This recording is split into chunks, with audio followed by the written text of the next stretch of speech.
ভাই রে ভাই, কি খেলাটাই না দেখালো কুইন সুলিভানের ছোট ভাই রোনান সুলিভান। বাংলাদেশ অনূর্ধ্ব ২০ দলের হয়ে দুর্দান্ত পারফরমেন্স করে পাকিস্তানকে হারিয়ে দিল লাল সবুজের তরুণরা।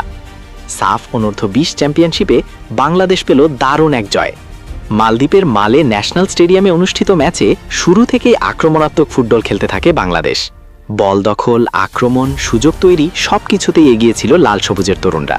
তবে প্রথমার্ধে কোনো দলই গোলের দেখা পায়নি, ফলে ০-০ সমতায় বিরতিতে যায় দুই দল। কিন্তু দ্বিতীয়ার্ধে ম্যাচের চিত্রটাই বদলে দেন রোনান সুলিভান। ম্যাচের ৫৪ মিনিটে অসাধারণ এক ফ্রি কিক থেকে বল জড়িয়ে দেন জালে, আর তাতেই ১-০ ব্যবধানে এগিয়ে যায় বাংলাদেশ। গোল করার পর আরও আত্মবিশ্বাসী হয়ে ওঠে বাংলাদেশ অনূর্ধ্ব ২০ দল। এরপর ম্যাচের ৬৭ মিনিটে আবারও জ্বলে ওঠেন রোনান সুলিভান। সতীর্থের দারুণ এক ক্রস থেকে হেড করে নিজের দ্বিতীয় গোলটি করেন এই তরুণ ফরওয়ার্ড, আর তাতেই ২-০ ব্যবধানে এগিয়ে যায় বাংলাদেশ। বাকি সময়ে ম্যাচের নিয়ন্ত্রণ ধরে রাখে লাল সবুজের তরুণরা। পাকিস্তান আর ম্যাচে ফিরতে পারেনি। শেষ পর্যন্ত ২-০ গোলের দারুণ জয় নিয়ে মাঠ ছাড়ে বাংলাদেশ অনূর্ধ্ব ২০ দল। তরুণদের এমন পারফরমেন্সে উচ্ছ্বসিত দেশের ফুটবল প্রেমীরা। সবাই আশা করছে এই ধারাবাহিকতা ধরে রেখে সাফ অনূর্ধ্ব ২০ চ্যাম্পিয়নশিপে বাংলাদেশ এনে দেবে আরও বড় সাফল্য।